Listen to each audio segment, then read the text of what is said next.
所以我常常就在想其实神给我们预备的挑战的环境呢，不见得是我们心里所想的。你说他这个地方不用我，这个地方不适合我，这个地方没有看中我，这个地方没有给我发挥，你怎么不知道神其实是在这个过程当中锻炼我们的生命呢？对不对？不然我们看那个约瑟，他在监牢里也蹲了很久啊。你说监牢是很适合他的地方吗？对不对？对，就是这个监牢真是最适合我的应许之地，肯定不是嘛，对不对？那他就监牢神就把他带到监牢，然后还与他同在，对不对？你想，我们其实，在教会里面，这牧师没看见我的才能或者这个音乐的风格不适合我，我怎么都觉得我就是喜欢这样的，然后结果他们就很闷的那种这就是你会觉得自己处在监牢里面。你觉得自己没有自由，你可能觉得自己没有被发挥，你可能这样，可能那样。可是你不要忘记啊，这些被神使用的人，都是有一段期间被锻炼的过程，而且还不短哦。你看那个，我常常在想，大卫明明被拣选了，然后扫罗明明被厌弃了，然后但是从扫罗被厌弃到扫罗真的死掉，完成这个王权的交替，扫罗还在皇位上坐了40年40年很长所以他的这个培养期是非常的长的你有时候在想，神啊，为什么你明明已经弃绝了扫罗，他还是继续坐那个领导的位置呢？对不对？那做的这么差，大家都在受苦，然后他也不立刻换掉，为什么呢？你在等什么呢？对不对？你会觉得这个等候的时间太长了，你自己熬不过来，对不对？好，最近做了一首歌叫做要等候耶和华。我觉得呢，我们在讲说所谓生命的锻炼嘛。好，那生命的锻炼，我觉得包含几个部分。第一个就是你要化危机为转机，对不对？那大卫呢，他在这个被培养的过程中，有很多领导力的锻炼，对不对？然后跟随他的人其实都不是很容易带领的人，对不对？都是那些窘迫啊、欠债啊、心里苦闷的人，对不对？所以这些人其实并不好牧养，他就是很多的问题。那但是神就是知道大卫有个牧者的心，所以之前他让大卫牧养的是羊群，现在就是牧养人嘛，对不对？然后第二个，他也是挑战，把神给他的挑战转为他的锻炼。比如说扫罗，他透过这个婚姻的计谋，让大卫要做王的女婿，所以就让大卫去杀非利士人，其实目的是想要把他给趁机宰掉嘛，对不对？在这么人为的计谋里面，可是大卫却趁机去磨练他自己的战斗技能，然后又专心的去对付神的仇敌，也就是非利士人。他们并没有把周围的人当做自己的仇敌，对不对？好，虽然明明扫罗把他当仇敌，然后第三个，他能够化苦毒为喜乐。我们看这么多的诗篇就知道，特别是他在逃命的那一段，对，心里多苦闷啊！可是他就如果在苦闷这样子下去，把他压倒了，他就站不起来了。对，在这么大的压力跟挑战之下，他透过这个过程，用音乐、用敬拜与神亲近，把跟神的关系扎得这么的稳定跟扎实。他没有其他人可以靠，对不对？他的家人他也靠不了。然后呢，他靠祭司，祭司也被杀了，对不对？他完全没有办法靠任何人，他只能依靠神。所以这个过程当中，对他的喜乐的力量，真的只能从神来。好，这就是他能够去成为那个过滤掉苦毒，然后把那个力量转化，他自己就是那个转化的器皿，对不对？有转化的能力，以至于他可以把任何的埋怨化成感恩。对，这个能力，任何的领导者都要有，对，不然谁一张口都是抱怨，对不对？谁能够出感恩的声音呢？但是那个只有正面积极的力量才能够吸引人，对不对？所以一开始大卫他虽然是吸引那些凡受窘迫的、欠债的、心里苦恼的，但是因为他有这个领导力，然后呢，慢慢的，开始大能的勇士都被他吸引来了，对不对？他吸引人才的速度就越来越快，就不是只是那些欠债的、窘迫的，有人有才的大能勇士就看见这个闪闪升起的星星就去跟随，然后最后他能够把这个过程中的伤害化为同理跟医治，对不对？他能够去同理那些苦难的人，他能够去怜悯那些受伤害的人，所以他去有神的心，所以他并没有被伤害压垮，他并没有被苦毒给弄倒，他也没有被挑战给绊住，他也没有被危机给压垮，他就是一步一步的靠着神的力量，把这些加诸在他身上的挑战翻转过来。也回答你的问题，就是你怎么样知道说神给你放在某个位置？那就是有人邀请你的时候嘛，对不对？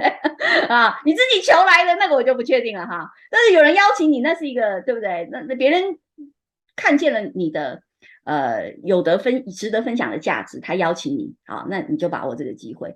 我们等候不过来，好，但是我觉得到最后，我觉得我看见一件事情，就是如果我们不愿意等候神，我们自己放弃了，对不对？那损失的是谁？因为神有全世界的时间，对不对？是我们时间有限，所以我们如果放弃了这个机会，那神大可以重新再兴起另外一个人来替代、来侍奉，对不对？就像对以利一样，对以利不能用嘛，他就兴起撒母耳，重新的开始培养。好，那这一代的以色列人都抱怨嘛，就是不肯跟随他进入应许之地，没关系，神就兴起新一代的以色列人来取代上一代的，就神他可以兴起任何人，我们不要以为自己不可取代。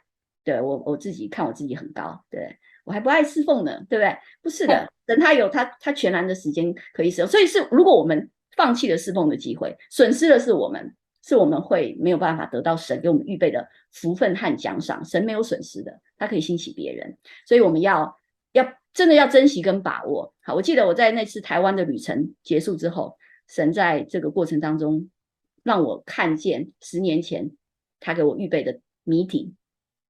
我记得我那天离开之前，我在当地的我婆婆的教会做了一个见证，他们邀请我，好，我就在我婆婆那个教会，牧师邀请我，我去讲了一个见证，就讲这段时间神给我的带领。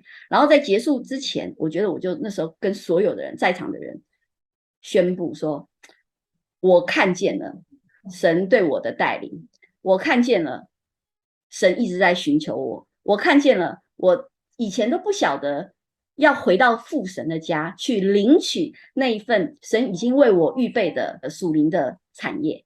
好，我就在外面这样一直流浪寻求，好，找外面的工作。我说我决定不要再这么做了，从今天开始，好，我就当场宣布，我决定要回到神的家，回到父神的家去领取父神为我预备的属灵产业。好，我要继承我父亲在我身上的计划，我要完成父神在我身上的呼召与使命。好，我不要再在外面流浪了，我要回到神的家啊，要去面对，我要去面对，我就跟神说，我愿意。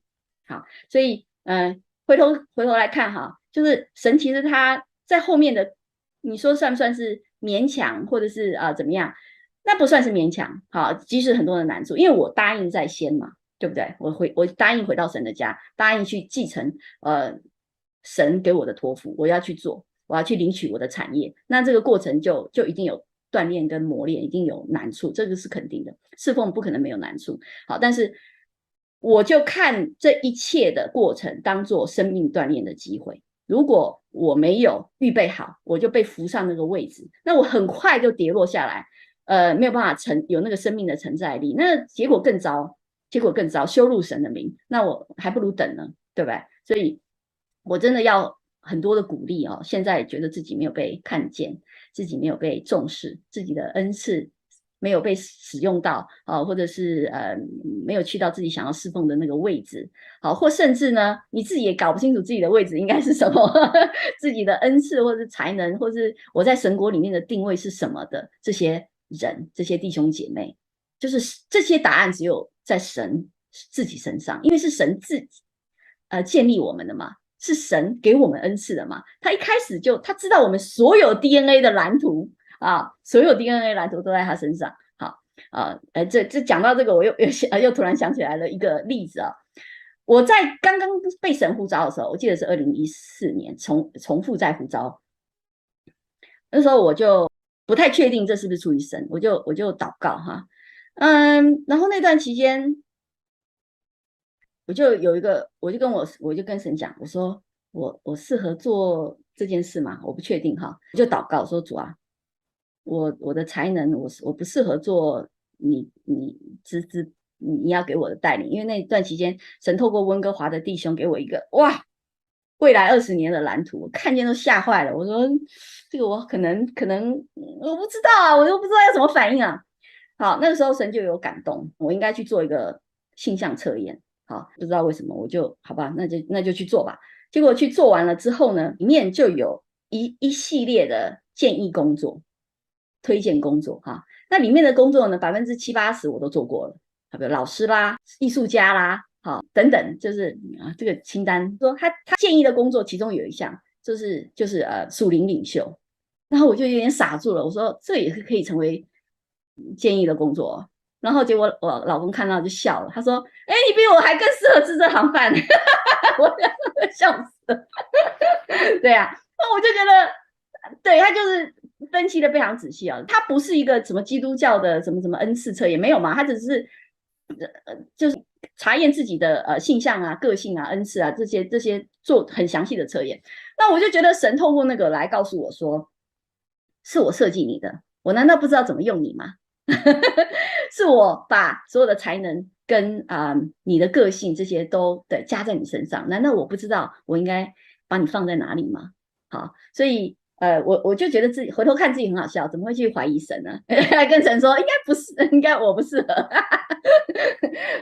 所以我觉得这回头还是讲那个重点，就是我们看着不适合的地方，也许就是神把我们放在最适合的地方。我们看见我们去到一个不适合的教会，也许神把我们放在一个最适合的教会。那一切的过程都是生命锻炼的机会，好跟坏都是神允许也神带来的。好，那事后我们在过程中，我们也许不见得立刻能够看见这个过程神带领的美意跟礼物，但是事后只要我们相信神，继续跟随神，心里不放弃，我觉得神会慢慢的揭示给我们看。好，那这些过程当中，就是如果我们帮助我们能够更亲近神，更紧紧抓住神，而不是自己的去面对跟处理自己心里面的各种心理的黑暗面啦，那些没有觉得自己没有被爱、没有价值的部分啊，想要被肯定啊，你就承认，就真的有这些部分，对不对？主啊，我觉得我没有被爱，我觉得没有人肯定我。主啊，我不知道我自己是谁，我应该去哪里，我的身份是什么？这些答案只有神能够给你，只有神的爱才能够让我们满足，对不对？如果我们没有吃饱这个部分，这就是为什么每天亲近神，在浸泡在神的爱里面这么重要。如果我们没有吃饱这个部分，我们就会在事工上面去要，去偷那些建造圣殿的那些金银财宝哈，那些宝石就放2块藏在身上。荣耀神的时候，顺便荣耀一下自己，会的。我们在做的时候，其实自己都不知道，对，所以我们很容易，没有去对付自己的生命的话，我们就会窃取神的荣耀，因为我们自己不知道自己是谁，我们就需要透过侍奉神来肯定自己，来证明自己的价值。好，所以无意之间给自己建立这个野心的舞台，好说带到神的面前，只是把人带到自己的面前，这个是很可怕的。好，如果我们没有在神面前承认这一块，处理这块，面对那一块，它就会变成我们未来侍奉的网罗跟危机。哪一天你怎么崩坏的，我们都不知道哈。所以这也是我自己的祷告，因为我就承认嘛，对，我是从破碎家庭出来的，没有爱，对不对？我如果没有神的爱，我绝对没有办法走到现在。那我也需要重新建立我在神眼中的价值、位分跟定位，以至于我可以不用被人的肯定跟忽视而伤心落泪，觉得委屈，或者是觉得泄气。我也不要因为别人的误解、伤害或者是嫉妒而摇摆，然后就放弃侍奉。这不需要，这是我们需要去面对的功课，因为侍奉神绝对不容易嘛。求主使用我做你的器皿，将你的爱分享出去。